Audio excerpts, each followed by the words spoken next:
Alright, ladies and gentlemen, I'm here on this show, and I'm here to talk about the Golden State Warriors beating the New Orleans Pelicans, the mighty New Orleans Pelicans. 104-96 reaction. First game without Steph Curry for about, a week? All I'm going to say, it was not good. Even with a win, it looked ugly. Thank you, Jimmy Butler and GP2. Well, Paul had all 15 in the second half, so good for him. Finally stepping up. But the Warriors outscored them 31-24 in the fourth quarter to get this victory. It was just such an ugly game. Both teams shot like sub 40%. But salute to you, Mr. GP2. Salute to you, sir. Second leading scorer tonight. How about that? Game is game. We respect a good performance around here, so. He had 19 points, 11 rebounds off the bench. He had 4 O boards, plus 13 in this game. 9 of 14 from the field. He hit a 3. There, and a double-double off the bench from Gary Payton II. Gotta acknowledge that. Game's game. You know, it's like he's at his best when he's cutting to the basket and they feed him the ball. Because he can actually finish around the rim, and he can dunk. So, shocking, I know. But this offense was just pretty ugly for the most part. It was really a struggle most of the game. Like, Jimmy Butler had a really good game. 24, 10 and 8. 7 to 15 from the field, 8 boards. Seems like when Jimmy was controlling the offense, it was pretty damn good tonight. Draymond Green offensively, pretty typical for him, but his defense was pretty good. He actually rebounded, had 9 boards, played pretty good defense on Zion Williamson. I say this, offensively I have no words, because he's not really a great player on that end, but offensively I have no words. But I will say defensively, in a good way, no words. I have no words, but in a good way. His defense is really good. This is what Draymond looks like without Steph. It's all defense, but pretty ass on offense. And they tried to throw an alley-oop to Zion, which, typical Draymond Green gets the steal, knocks it away. The offense was pretty ugly. We had Steph in that game. We lost to OKC on the road. I know it was the first game coming back from a little injury, but still. What is it going to look like without Steph? Because they have Jada back now. Dear God. Jalen Williams is back. Yeah, this is going to be like a 50-point blowout, dog. Call it a scheduled loss. You might as well rest Jimmy and Dre and go hard against the Sixers. Good that they won tonight, because it wasn't looking likely at times, but OKC will do unspeakable things to this offense, man. It's on national TV, too. Good Lord. Game will be over by halftime. I swear. But let's get to tonight. Jimmy Butler, 24 points, 10 assists, 8 rebounds for Jimmy Butler. So, shout out to Jimmy. Great game from him tonight. Thank you, Jimmy. Yeah, he was 7 of 15, 10 of 14 from the line, plus 24. He was the reason they won this game. He kept busting he's busting his ass, literally, for this team. Busting his ass. So he got undercut and fell pretty hard. I thought he was hurt, which would have been a disaster. But Steve Kerr's lineups. Oh my God. I'm gonna keep complaining about his lineups. I don't care if they win or lose. Listen to me. Listen up. They had Jonathan Kuminga playing center, man. This roster is so fucking funny. They had this dude playing at center in his first game back. Oh, Kuminga play center. And he's getting punked by Sadiq Bey. There was one shot where it was good defense, but for the most part, no, getting punked. And the funniest part about this game is the Pelicans were not really trying to win. The Warriors are just this bad without Steph. Hell, even their mediocre team with him, but that's not his fault. The roster's just garbage. And Pat Spencer playing minutes, that's when you know it's not a serious team. The body language for the Warriors were dog shit. The Warriors were 2 of 21 from 3 in the second half Wednesday. They were 2 for 22 in the first half tonight. I got nothing with this Warriors group. There's not really much to say. There's nothing to analyze. Same thing from game to game. Generally just a bunch of shit. It's progressively worse and worse at a rapid pace. And split action is so dead. Shit generates nothing but turnovers.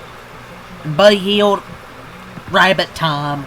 Rabbit time. Your time's ticking, sir, on this team. And this team is trying to run split action without Steph. You run split action with Steph. No Steph, that shit's not gonna work. They try and run it, and of course it doesn't work. So shocking. The Warriors were playing as small as they feasibly could. Like, it's just not basketball. They were going as small as they feasibly can. Pods, Buddy Hield, Richard, Kuminga, GP2 as a second unit lineup, trying to generate cleaner looks with more spacing. Obviously, they didn't have Al Horford or Trace Jackson-Davis due to a knee soreness tonight. This is such an insult, dude. Got fucking Kuminga playing the 5, bro. Like, swear this is not basketball. They're dead ass. Just launch threes over and over and over, and none of these motherfuckers can shoot. The only guy that can really shoot on this team is Steph. Moses Moody's back to his inconsistent ways. So,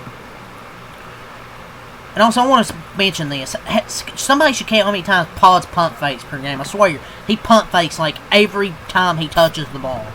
I'll give him credit. He had 15 points. All of it was in the second half. But still, dog. They didn't have Trey Murphy, Jordan Poole, or Herb Jones, and the Warriors still struggled. Really this whole game until the final few minutes where they went on a good run to really close this game out. And once GP2 hit that 3, pretty comfortable then to get up to an 11-point lead. But why does Quentin Post not play more? No Al Horford or TJD. And they play Quentin Post how many minutes? 17 minutes. He starts. He had 8 points, 2 assists, 2 rebounds, 1 block. He played good defense. The Warriors need to look to use Quentin Post in the paint more because his touch has improved. He can take advantage of smaller players and has developed a pretty good floater in the restricted area. And this team desperately needs more easy paint points than just Jimmy Butler driving to the rim to either get a shot to go or draw a foul. They need to get easy looks, and Quentin Post has improved. And the Warriors are going to escape with a victory against one of the most pathetic teams in the league, missing half its starters. Great defense by Draymond Zion. GP2 is out of this world's good, but still. Get Hield and Kuminga off this team. APP. probably 28 other teams would have beaten the Warriors tonight. 28 other teams. What is happening? They would have beaten the Warriors tonight for the crime Steve Kerr committed, including putting JK at center, as if him being a power forward wasn't bad enough with a 4-guard lineup and Butler at center. Since they won, Kerr's going to do that again, and they're going to get destroyed by OKC. I mean, I don't know if they had much of a choice. Maybe play Quentin Post and Draymond at power forward, and Quentin Post at center. Not that fucking hard. I'll play devil's advocate. They didn't have much choice. Don't care. You have Quentin Post play the motherfucker. The Warriors just in a 4-guard lineup, dude. You have fucking Pods, Richard, GP2, Hield, and Kuminga, dog. Like, I can't take this shit serious. Quentin Post only plays only 3.5 minutes as a third quarter as a, quote, starter He got benched right after he scored at the rim. He does that shit to put in his 4-guard lineup with Kuminga at center. Shocking, I know. Felt like I just watched 2 garbage college teams in the first half. The score was like 42-39 at halftime. I felt like I watched 2 garbage college teams. Hell, college teams probably could have beat this team tonight. Garbage college teams probably could have beat this team tonight. You know, I just hate... I wouldn't mind going smaller if they could score. They can't score.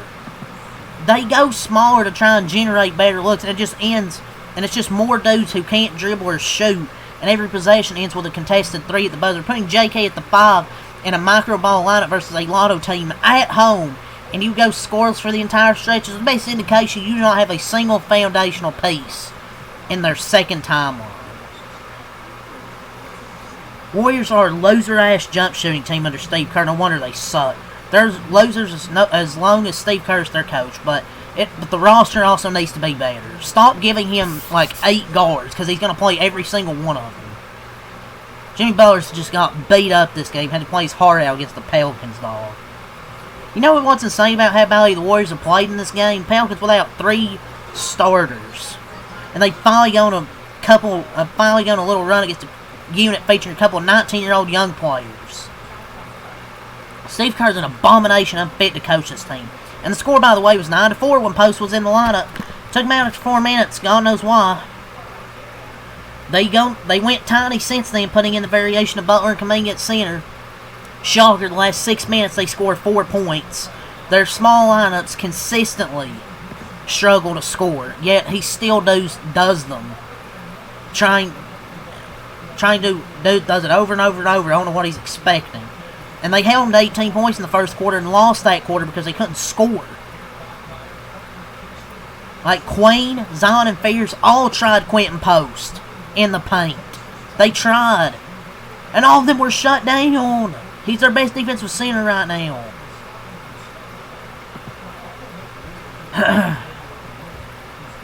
Yet he only plays like 3 or 4 minutes at a time, and then Kerr puts Butler at center. Kerr's like, oh, that's enough. Let me take you off the floor. And Fears instantly gets the easiest paint bucket ever. They get 4 points in the first 4 minutes, and Kerr takes Post out of the game. Well, I'm so glad I tuned into Jim Park's YouTube channel. But anyways, let's get the stats. 24, 10, and 8 for Butler. 8 for Post. Draymond, 2 points, 4 assists, 9 boards. Moody, 11 points. Pods, 15, 6, and 5. I'll give him credit, he had all 15 in the second half. Kuminga had 10. Moody had 11. GP2, 19, and 11. Hield had 8. Richard had 3. And Spencer had 4. So, it was really... Jimmy Butler carried the way. Him and GP2. Then Pods, Moody, and Kuminga chipped in with double figures. Warriors improved to 11 and 10. Pelicans 25, 4 and 7 for Zion. Sadiq Bey with 21. Fierce with 16 and 6. 9 and 10 for Messi, PV, and Alvarado with 7 points. Pelicans dropped 3 and 17. Warriors in the first had 17 the first, 25 the second, 31 the third, 31 the fourth. Pelicans 18 the first, 20 in the second, 34 in the third, 24 in the fourth. Warriors shot 40 from the field, 25 from 3, 12 of 47. That's how it's going to look every game until Steph comes back.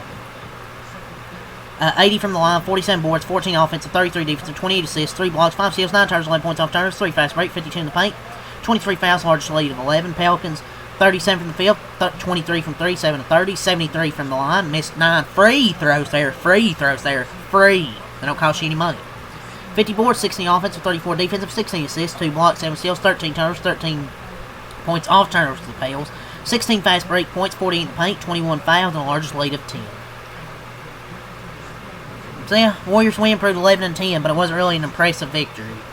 But they play the Thunder, 11 p.m. Oh man, staying up till like 1 or 2 in the morning, recapping the Warriors playing the Thunder, who are now fully healthy. Can't wait, man. But yeah, that's really all I gotta say here, man. So leave a like, subscribe for more. Peace, go Warriors.